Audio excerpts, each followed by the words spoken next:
Bonjour tout le monde, aujourd'hui on pige la carte numéro 14 du défi des 50 cartes. Recadrer vos croyances et vos perceptions face à l'argent grâce au livre Les secrets d'un esprit millionnaire de T. Harv Eker. Alors sans plus tarder, je vous pige la carte numéro 14. Cessez de jouer à la victime. Voilà, cessez de jouer à la victime. Je vous lis ce qui est derrière. Vous pouvez être soit une victime, soit une personne riche. Vous ne pouvez être les deux à la fois. Chaque fois que vous blâmez les autres, que vous vous plaignez ou que vous vous justifiez, vous tranchez la gorge financièrement parlant. Alors voilà, une très belle carte pour vous aujourd'hui. Cessez de jouer à la victime. Et j'enchaîne tout de suite avec le point numéro 17, l'avant-dernier point du résumé du livre Les secrets d'un esprit millionnaire. Et ça porte justement sur la gestion financière. Ça s'appelle Gestion financière 101. Et la citation de T. Harv Eker va comme suit. Je ne sais pas pour vous, mais quand je suis allée à l'école, la gestion financière 101 n'était pas offerte. À la place, nous avons appris à propos de la guerre 1812, ce qui évidemment est quelque chose que j'utilise chaque jour. Et voilà, la citation avec une petite pointe de sarcasme.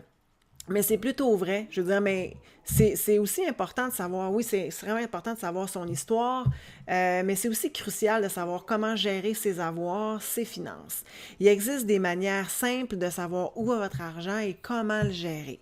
Et en fait, j'ai envie aujourd'hui de vous parler un peu de ma propre expérience par rapport à ça et vous expliquer le système que T. Harv Eker explique dans le livre et aussi si jamais un jour vous allez à un de ses séminaires. Depuis 2012, moi, j'applique ce principe-là. Et puis, bon, je suis quelqu'un qui a un revenu, un super bon revenu, mais j'avais jamais d'argent dans mon compte de banque. La paie rentrait, elle ressortait, j'achetais toujours plein de choses. J'avais pas trop où se calait mon argent. Je connaissais pas non plus comment investir dans des choses, la nécessité d'investir dans des bons placements. Et puis, quand j'ai trouvé ce système-là, je me suis mis à l'appliquer depuis 2012 et honnêtement, j'ai jamais eu autant d'argent de ma vie. Pourquoi? Parce que je le gère bien.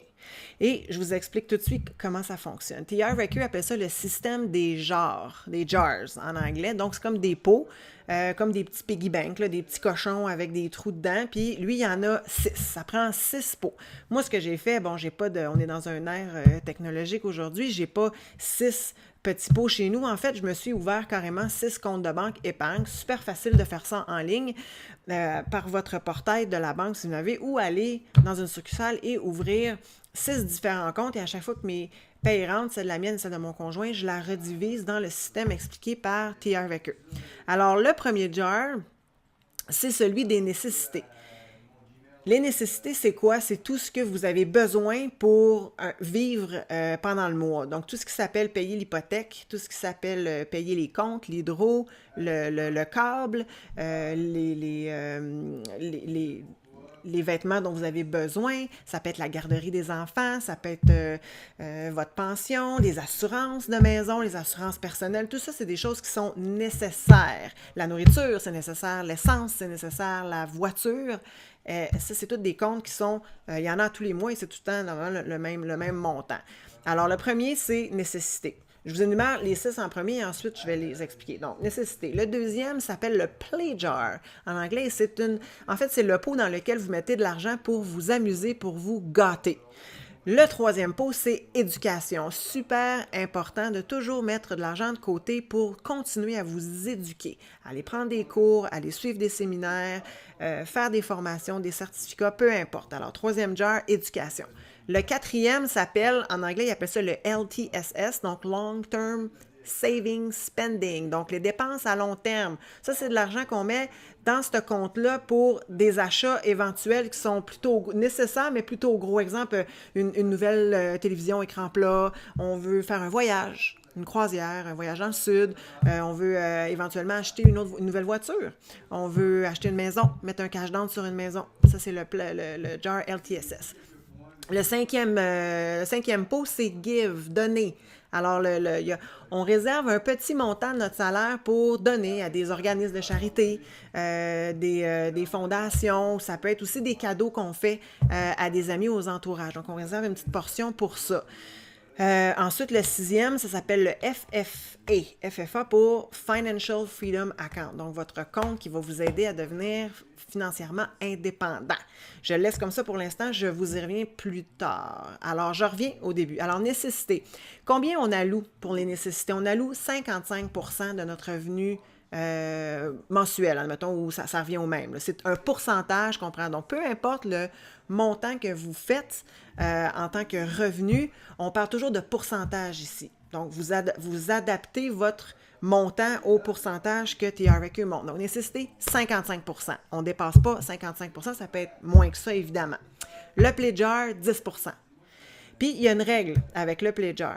C'est que vu qu'il est fait pour vous amuser, je ne sais pas si ça vous est déjà arrivé, moi je faisais ça, hein, je me rendais compte que là, j'avais pas d'argent. Là, il fallait que j'épargne. Fait que là, je me serrais la ceinture, et à un moment donné, pouf, t'exploses parce que tu as envie de te gâter, puis quand il arrive pour exploser, ben là, tu dépenses le tout. C'est un petit peu comme quelqu'un qui raffole, exemple, de la crème glacée, puis qui se bannit d'en manger du jour au lendemain. Ben écoute, dans une semaine, c'est des plans qui vident le pot au complet. Alors voilà, donc 10%, le pledger, il y a une règle avec le pledger, on doit le dépenser à chaque mois. Cependant, si vous voulez vous gâter avec quelque chose de plutôt gros qui coûte de l'argent, vous pouvez l'accumuler maximum 3 mois. Après 3 mois, si vous n'avez pas touché à votre pledger, vous allez vous gâter. Maintenant, troisième, l'éducation. L'éducation, 10% encore. Donc, je recommande nécessité 55%, pledger 10%, éducation 10% encore une fois. On met ça de côté pour acheter des livres, s'abonner à des cours en ligne, des webinaires en ligne, aller à l'école si vous planifiez retourner faire des études, vous mettez ça dans ce compte-là. Le quatrième, le LTSS, Long Term Saving Spending, 10% aussi. Un autre 10%. Puis quand vous avez la somme accumulée, vous allez vous acheter l'objectif que vous aviez en tête. Ensuite, le Give, qui est 5%, celui-là, il y a deux façons, parce qu'il y en a qui disent, ben moi j'ai pas beaucoup d'argent déjà, je suis déjà serré, même avec les pourcentages, qu'est-ce que je peux faire? Quoi d'autre que vous pouvez donner à part votre argent? Mais la réponse, c'est du temps. Allez faire du bénévolat. Impliquez-vous dans votre communauté, une cause qui vous tient à cœur, ou décidez d'aller marcher pour une cause ou de faire un marathon. Ou moi, par exemple, il y a 2 ans, j'ai fait le challenge de se raser la tête pour le camp. Ça ne m'a pas coûté d'argent, mais j'ai fait une bonne action. Alors, on peut toujours utiliser, si vous avez besoin de ce 5%-là additionnel pour régler d'autres choses ou vous avez certaines dettes que vous voulez vous débarrasser, eh bien, donnez du temps. Puis quand votre revenu grossira ou quand votre gestion des finances, bien, vous pourrez mettre des montants d'argent dans ce jars-là à 5%.